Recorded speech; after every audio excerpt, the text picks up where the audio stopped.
winds and wave heights up to 25 feet. All that has been found is an oil slick and some debris.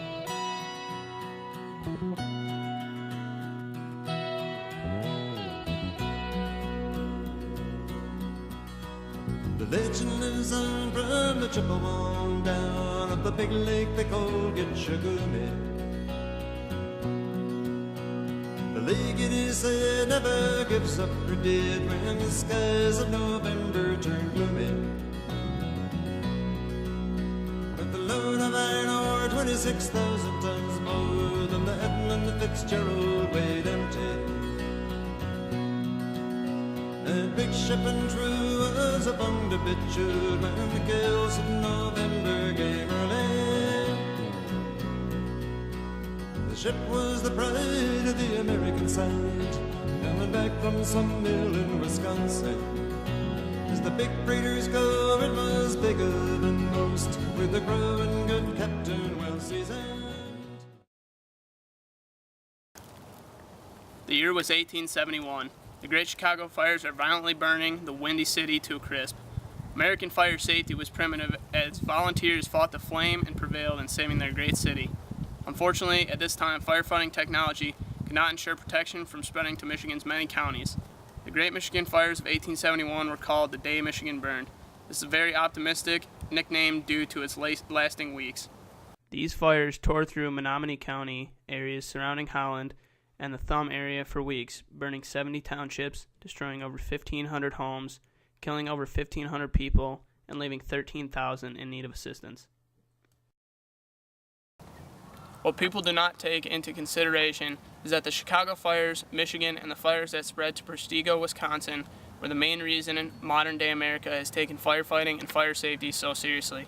With the increase in American populations and cities being built, this evolution was a necessity. In this documentary, we will analyze the damaging effects of the Michigan fires and how those fires contributed to the advancements of firefighting technologies and fire safety during the period of 1870 to present day. From the mid-19th century to the start of the 20th century, fires were fought with piston-type hand pumpers. At the time, they were expensive and were not easy to come by. They were about 12 feet long and were filled with water. The piston-type hand pumpers were so strenuous that crews of 10 men had to switch every 5 minutes or so. In total, it would take at least 60 men to put out a small fire with these hand pumpers because of the constant switching out.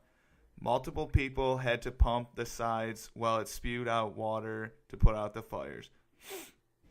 These were replaced by giant vats of water on wheels called coffee grinder pumps that firefighters and volunteer citizens had to pull to the fire.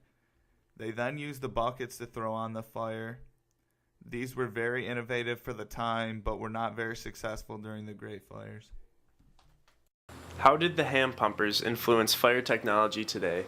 Well, the hand pumpers were essentially an improvement over the bucket brigade, and the only problem with the hand pumpers was that they were labor intensive. People had to pump them by hand. So when the advent of the steam engine came about, they utilized the steam engine on what they call steamers that were pulled by horses, which made the job of people less involved, essentially. Then, of course, this graduated into the modern fire engine that we have today, where an engine, a mechanical engine, takes the firefighters to the fire, takes the equipment to the fire, and once it's at the fire, the engine is used to turn the pump, thus providing less work for the people or the firefighters. Primarily, which fire rig was used during the Great Michigan Fires? Well, actually, during the Great Michigan Fires, there were two different types. There were the hand pumpers that were utilized by people. However, what really came into being was the advent of the steamer, which essentially was a steam engine pulled by horses that would turn the pump. And this gave much improved efficiency. You could put out larger fires with it, and thus it helped immensely over the hand pumper itself, although some of those are utilized just due to the fact that that's all volunteer fire departments had at the time. Okay. Fire alarm call boxes were a community lifesaver created in the mid-19th century. These were the original fire alarms set on a corner in most populated cities. They were usually large red boxes or poles that through electromagnetic telegraph would contact the local fire department and tell them where there was a fire. The machine in the firehouse that was used as the receiver was large and took up an entire 15-foot wall. Contemporarily, due to fire and safety codes, most places of business and education require pull fire alarms in case of emergency. Did anyone ever pull these fire alarm call boxes as a joke? Yes, they did, and this happened throughout history, actually. Back then, the fines weren't too steep, but it is important to remember, even today, when a fire alarm is pulled falsely, that you are sending equipment, you are sending firefighters through the streets to put out what they think is a fire. And it not only costs the city, but it's also a very dangerous thing to do. So the importance of not pulling fire alarms at first may be as a joke, but the consequences can be very steep to people and personnel.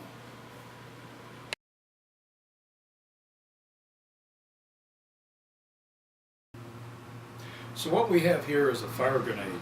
Essentially, this is the forerunner of fire extinguishers. Now what would happen is they would throw this glass piece with liquid in the inside, which is carbon tetrachloride, into the fire. The glass would break, releasing the carbon tetrachloride, and carbon tet would absorb oxygen in the air. Theory being that if you don't have oxygen, you cannot have a fire. These were very dangerous from the standpoint of the liquid carbon tetrachloride, and we still find these today with people walking in the door, essentially holding them in their hand. Carbon tet is not friendly to the skin or to the human body. As you can see, fire grenades are beautiful centerpieces, and now many people are keeping them in their houses after finding them at garage sales and hand-me-downs, not knowing what they really are. As one can see, the Great Fires of 1871 was a devastating time of turmoil, but brought much experimentation and room for technology advancements. Without the Great Fires of 1871, who knows where fire safety might be today. It took many great thinkers to establish fire safety and is a very serious matter. Concluding some terms with a couple of steel firms when they left fully loaded for Cleveland. And later that night when the ship's bell rang, it'd be the north wind they'd been feeling.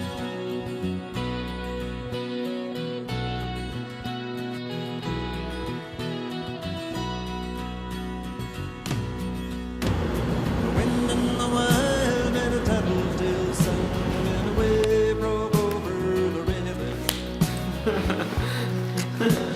And every man knew as the captain did, it was the witch of November come stealing.